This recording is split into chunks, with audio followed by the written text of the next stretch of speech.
going back to bed. Hey guys, so got busy day today, so we're taking out a Ideal ISAR, or ICOS. I can never remember which way around they are. I remember fitting these when I was an apprentice, 17 years ago now, 18 years ago. Oh wow, getting old. So taking one of them out and a pulsar coil. A pulsar coil is quite unique. I didn't see him down south very much, but I see him up here a lot. So must have been a little bit more popular up here. Basically, it's a thermal store, so it's a massive store of basically water, and then that's then pumped out to heating and hot water through secondary heat exchangers and various other things, which I'll talk to you about. So just going to load up now, have a cup of tea, defrost my van, and get everything on the back of the van.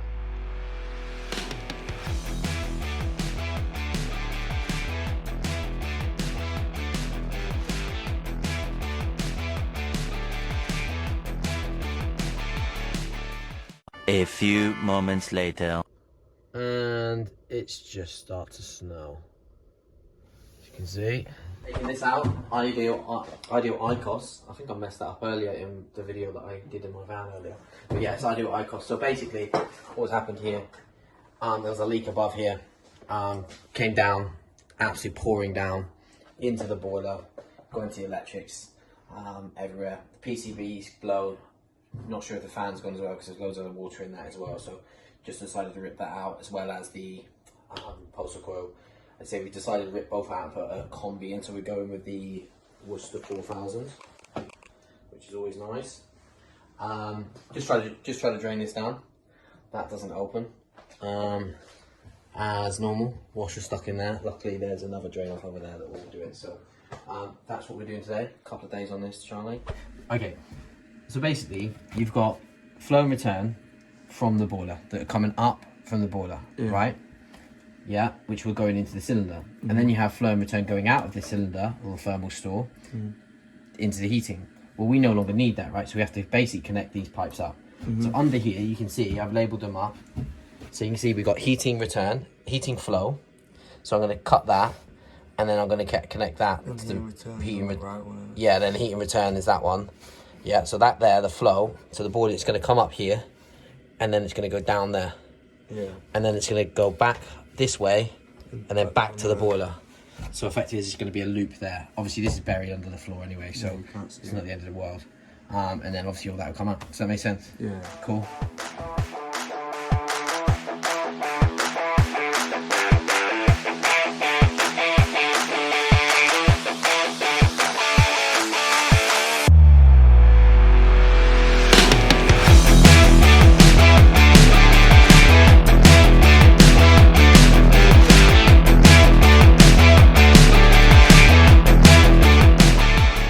Eternity later. Charlie comes in, you can see it's level. It's always nice. Saw someone else do that, it's level. So we've done the tank upstairs, or the thermal store, so we've bypassed that, just need to bring it down. It's all disconnected. So those two pipes up there, they're the flow and returns. We need to bring down either to the left or the right, but we've got to get a filter in that. We've discovered that this here, so we've got a cable going here. There's a switch. This here goes all the way upstairs to a switch, so we've got to deal with that. Small issue though, we can deal with that. We've done our gas, so the gas is done. That's all done, tested. Had to nibble a bit of the wall out, but again, they're going to do something with that. And then we've got the, so now we're going to do the flue. I know actually a lot of people do pipe it up and then put the boiler on, but I'm just a bit weird, and I like to get the flue done first.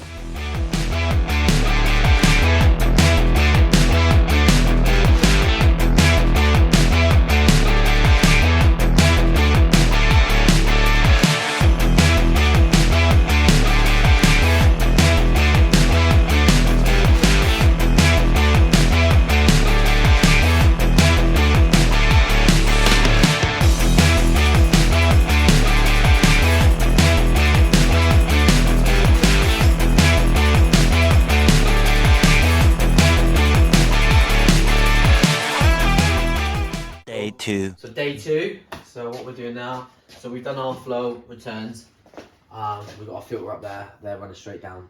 So that's that. So I've got to put a drain off in there because I didn't have one yesterday, and then we've got to run hot or cold down into the under the sink here, down in there, through there, and then we've also got to run the hot down and into there as well. So that's that, and then we've got wiring to do as well. What else? Oh, flushing as well. We've got a flush system as well. So we've got a fair bit to do today. So we need to crack on if Charlie gets a move on. All right. Oh, what has happened? See that? It looks like it's melted, doesn't it? But how can it have melted? Because we haven't soldered. And it's in the middle, so it's not like the glue's melted it. Oh, that's a little bit strange.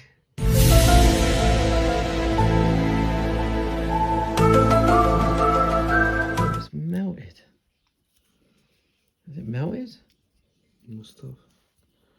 What is going on with that? I don't know. Okay, so we've got this hooked up. So we've got our MagaClean hooked up. So you can see we've got dirty water coming out, going in.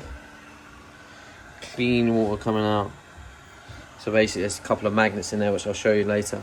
But you can see how dirty that is going in compared to when it comes out. Tomorrow. So just come back to this job Saturday morning. Obviously, again, if there's issues, we come back. So noise gurgling from the boiler, which when I checked the condense, this was filled right up. So first thing you do is check to see the condense is blocked. So we drained the water out of the condense here, boiler fired up perfect. So then what I've done is I've just connected the condense, because this is existing here. So it's all existing pipework that goes down into there. See down there, look. So I've just connected onto that just to test to see if that's blocked. And as you can see, if I put some water down there, you can see that it actually doesn't flow away. So yeah, so I'm gonna have to rerun that condense. Not a big deal though. Get on with it, but the most important thing, cup of tea. 1 hour later. Okay, so this is it, finished. So heating's done. That's our pipe work down there. Obviously we've got our filter up the top there. We're gonna look at that. We had an issue with the condenser, we've rerun that.